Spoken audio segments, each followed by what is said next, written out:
Hey, what's up, you guys? I'm getting a deck profile. What deck is this? This is a Qliphort deck. Let's hop right into this.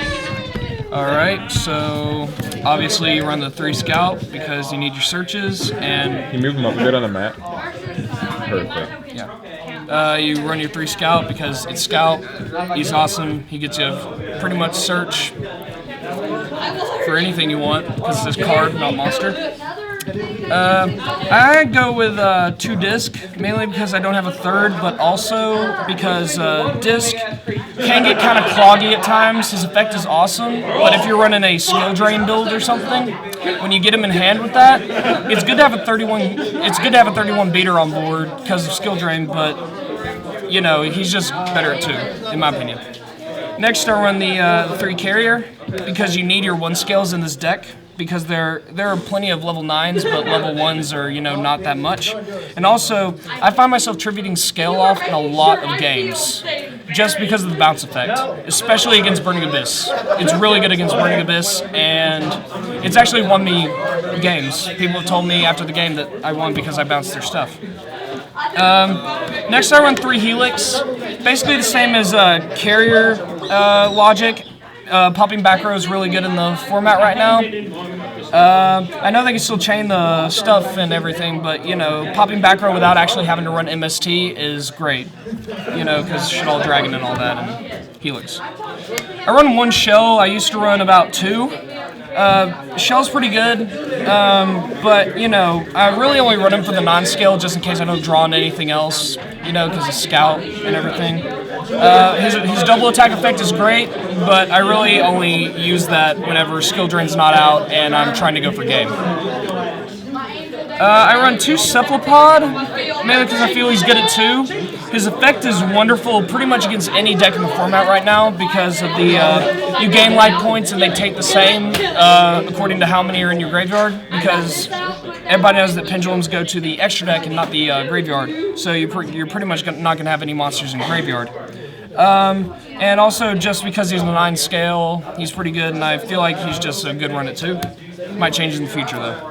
I'm going to stick with 2 Stealth. Stealth is an amazing card. A friend told me it was really just player preference because he's seen him at 1 to 3. I kind of like him at 2. It's a nice medium.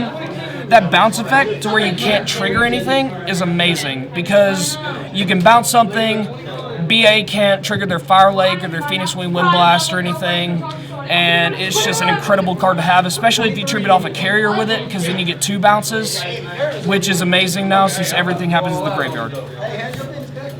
I run 1 Towers. You don't see a lot of people running Towers. People tell me all the time that I shouldn't run Towers. But Towers is an amazing card. He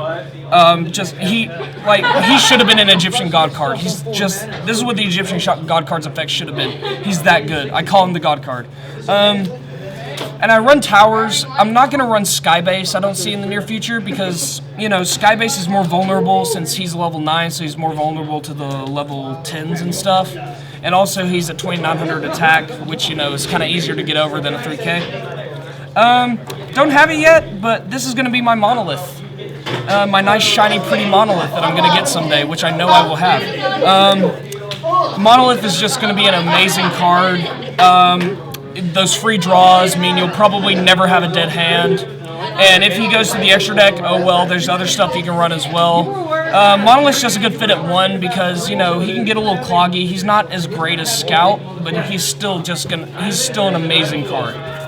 Now on to spells.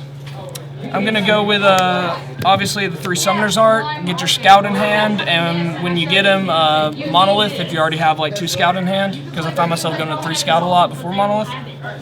I know people run this card at 3, but I kind of like it to fit it at 2, to Sacrifice. The reason I run it at 2 is just because it can kind of get to be a dead draw just because of the fact that it's an equip spell. And if they destroy your scale and you have no monsters, the Pendulum or normal summon, it kind of gets a little cloggy. I normally go into it whenever I want to, tribute off a carrier just to get the bounce effect, and I equip this to him just so I can get the search effect. Not being destroyed by battle and all is really good, but mainly the search effect and the counting its 2 tributes is just an awesome ability. One Regeki because it's Regeki. One Dark Hole, not going to run 2 just because everything floats now and I really can't find any room for another one. And also Dark Hole. 1 Book of Moon, just, stable Book of Moon. 1 limiter removal. I don't know why anyone would not run this card in this deck. It is amazing, especially if you're pushing for game. Wish they put it back at 2, to be honest. 1 laser clip, just because I just run 1. I tried running 2 to 3, just not that great when you're, really needing the draw, mainly for top decking. I don't really find myself actually using it a lot unless I draw it. Like, I never search it with Scout unless I know that my opponent has, like, maybe a Solemn or something face down. The extra normal summon's great, and it's a good card to have in the deck. It's better if, it's just better at 1, if anything. Says the guy that plays Yu-Gi-Oh! 1 Snatch Steal, because it's Snatch Steal and it got unbanned, and it is just incredible. Can pretty much take anything and keep it. I run 2-man MST. Thought about taking these out just because of Helix, but just in case I can't get Helix out, and I know they might have a Fire Lake or something face down. Burning Abyss is really my arch enemy right here. And also just because nice to pop back row before you get out your Scout, just in case you MST their MST. 2 Climate Change. I would like to run this at 3, but I just don't have the room for it. Amazing card. I cannot tell you how many times that, my scale's been blown up so I can't pendulum summon anything back. Draw into this, or, have this face down just in case of contingency. Get all my cards back, get my scale back set up, activate Scout effect, and just really go off. Like, Climate Change is an amazing card. This card is basically the equivalent of, with a regular deck, getting cards back from your graveyard. It is just that good. 1 Compulse, because Compulse. Torrential, because Torrential, and also because if you activate it, it's pretty much no risk to you because you can just pendulum summon everything back the next turn. 1 Solemn Warning, it's nice to negate stuff. I'd be careful using this though because you're going to be pretty low on life points because of Scout. A Bottomless Trap Hole, because it's nice to banish stuff in the format and just because it's a Bottomless Trap Hole. And then 3 Skill Drain, mainly because of the fact that Qlis you can normal summon without tributing, but their levels come 4, their taps come 1800. That's on any Qli except for the normals. Well, this negates that effect, so you pretty much get a free normal summon of a level 7, or a level 8, or a level 6 that has 27 to 3100 attack, depending on if you have your 300 booster out on the 1 scale, or they can still have their 2800 attack, which is pretty hard to get over. And now, extra deck. I really don't run a lot of extra deck cards because, the Qli cards say you can't special summon cards except for Qlis. And I hope they get an extra deck card in the future, which I've been told they might, but, the guy behind the camera is nodding and said no. So, let's get around to it. Cowboy, because, Cowboy for game. Volvo Chain, it's nice to get, I thought about this, it's kind of good to top deck your Scouts. You don't really want to send a lot of cards to the graveyard just because of the fact that, pendulums are sent to grave, they actually go to grave, they don't go to the extra deck. It's nice to top deck Scout, and also, if Climate Change doesn't say Field to Grave, which I'm pretty sure it does, but if it doesn't, then, send your Sacrifice.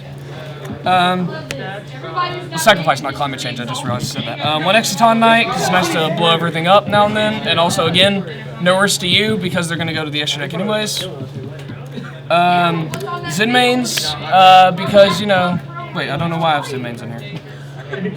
Like a boss. Yeah, I guess that was just in there from another deck. Big Eye, because Big Eye is really good. And you're going to have a lot of level 7s, with Disc, and I think Stealth is level 7 or 8 if I'm mistaken. But it's good to take control of your opponent's monsters, especially if you're playing against BA and they have like a Virgil out. Because even though you're discarding a Pendulum from hand, it'll go to grave, it's still nice to spin. 1 Draco Sack, because Draco Sack, it's amazing. Vulgasaurus, just because you also have those level 5 normals, just in case you have a Scout and a Scout in the extra deck and you can Pendulum summon. And that Scout somehow gets blown up, you can still overlay into stuff. Again, the extra deck stuff is very situational, because normally you're going to have your Pendulum out, and they say you can't special summon except for Qlis. 1 Shogi Rook, just because I thought it'd be cool. Also, Shogi Rook, and you don't really see a lot of them. Shark Fortress, really good beater, especially if you're going for game. Again, really good beater. And finally, a Konami Machi mech. It was really the only other rank 5 I could pretty much find that I thought would be useful. except for maybe, you know, like Ice Beast or no, he's win. Never mind. Anyways, just it's pretty good. Now the extra deck. Side deck. My extra deck. I'm sorry. One Majesty's Fiend, hoping to get 2 someday, but you know, nobody has them apparently. They're like the rarest card in the world. Yeah, it's good to negate all effects. I mean, Vanity's Fiend's a good run as well, but you know, you still need special summon. 2 Odd Eyes, just in case I'm not getting my Scout to hand fast enough, which you know can be a case, but normally I either draw a Summoner's Art or a Scout or both, which is really good because if they blow up your other Scout, you'll be like, all right, another Scout, let's go. 2 Rivalry of Warlords, because all yours are going to be machines, and this is really good against, you know, just those other decks that run multiple typings. And I'm hoping to put some Gozen matches if I ever get off my butt and actually try to find mine, because that'd be amazing against Yang Zings as well. And also it kind of shuts down Burning Abyss, and all their extra deck monsters are different types. 2 Imperial Iron Wall, just because, you know, those Lightsworn decks are still a thing, and anti-meta Dragon Rulers are still a thing. And, you know, they can pretty much kick your ass if you're not careful. Because getting your scale blown up on top of your monsters from a JD is, you know, really frustrating. And it makes me kind of mad sometimes when that happens. So yeah, those might come out in the future, but for right now they're just sticking. Curse of the Forbidden Spell, this is becoming really popular. This is mainly for mirror matches as well as Shaddoll's. Getting rid of their Shaddall fusion can be really devastating. It just pretty much, it won't shut them down, but it will, you know, it'll be pretty bad for them. 2 Shadow Mirror, because, you know, pretty much everything in the meta right now is dark except for Qliphorts and, you know, Tellers and all that. And Xatu as well, it shuts down Xatu.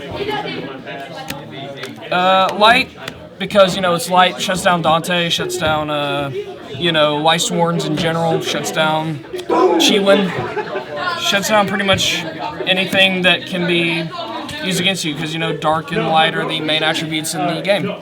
And then 2 Chain Disappearance. Was running this at 3, but, you know, people told me to cut it down to 2, and, you know, I kind of, you know, said, yeah, 2 would be good. Mainly because of Burning Abyss. I really hate Burning Abyss because I lose against it so much, and sometimes. And I'm not a loser. Chain Disappearance is just a good card to run in general. It can get rid of a lot of Yang Zing threats like Qilin and Xatu. And it can also get rid of, you know, it can get rid of pretty much every tour guide, and it can get rid of Farfa now because Farfa's a thing. And it's just really good card in general. So, how are you feeling about Qliphorts? I know you moved to them from Shaddolls, so do you feel like they're like the best deck in the format, or do they have some troubles? Well, how would you say they do? Well, the thing is, I didn't move to Qliphorts because it was the best deck in the format. I moved to it because I wanted to take advantage of the new mechanic. I wanted to actually run a Pendulum Archetype because Performance Palace didn't have a lot of stuff out yet. Qliphorts, how I feel about them, I feel that they're really good. They have really good, I'm not going to say potential because they're doing really well right now. I think I like them a lot because it's really about time that we had a really good, you know, machine deck out that wasn't, you know, that wasn't, you know, light or dark or anything. It really throws people off. I appreciate the deck profile. If you guys liked it, give it a thumbs up, leave a comment with what you think, and subscribe for more Yu-Gi-Oh videos. Thanks again.